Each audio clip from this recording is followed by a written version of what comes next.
Hello everyone, I'm Dr. Adam Maulana. How are you all doing today?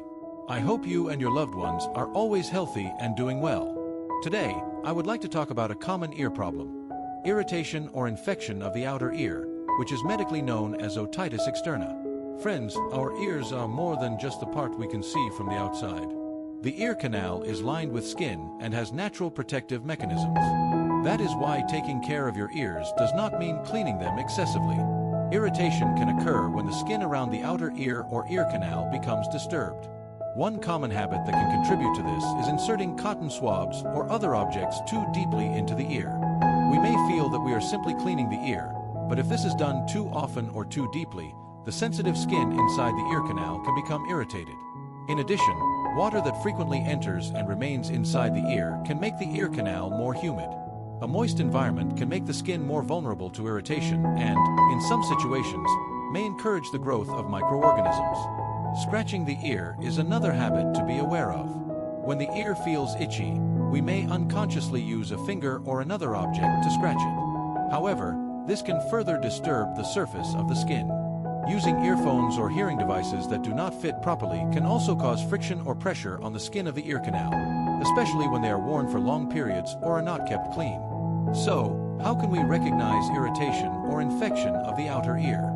Some possible symptoms include itching, discomfort, pain, redness, swelling, a feeling of fullness in the ear, or fluid coming from the ear. For some people, the discomfort may become more noticeable when the outer ear is touched or moved.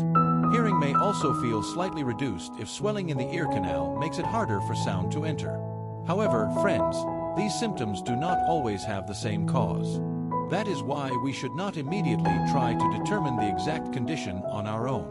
If the symptoms continue, fluid comes from the ear, the discomfort becomes more bothersome, or hearing changes occur, it is advisable to see a doctor, particularly an ENT specialist. A doctor can examine the ear canal and determine whether the symptoms are more consistent with irritation, infection, or another condition. In the meantime, there are several simple habits that can help protect your ears. First, avoid putting cotton swabs, fingers, or other objects too deeply into the ear. Second, try to keep your ears dry, especially after showering or swimming. Third, avoid excessive scratching when your ear feels itchy. Fourth, avoid using ear drops without proper guidance.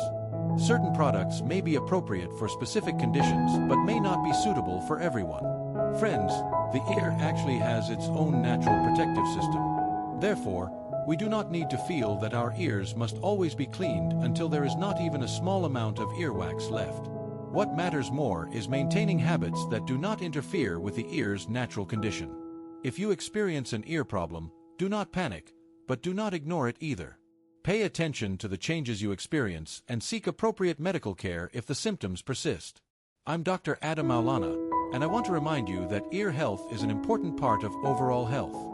Small habits practiced every day can make a meaningful difference in maintaining ear comfort. The moral message is this: you do not need to overdo something that already has a natural protective system.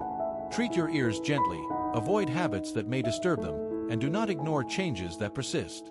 Taking care of your health is not about doing as much as possible. It is about understanding what your body needs and treating it wisely. I hope this information is helpful to all of you. Stay healthy, take care of your ears, and I'll see you in the next discussion.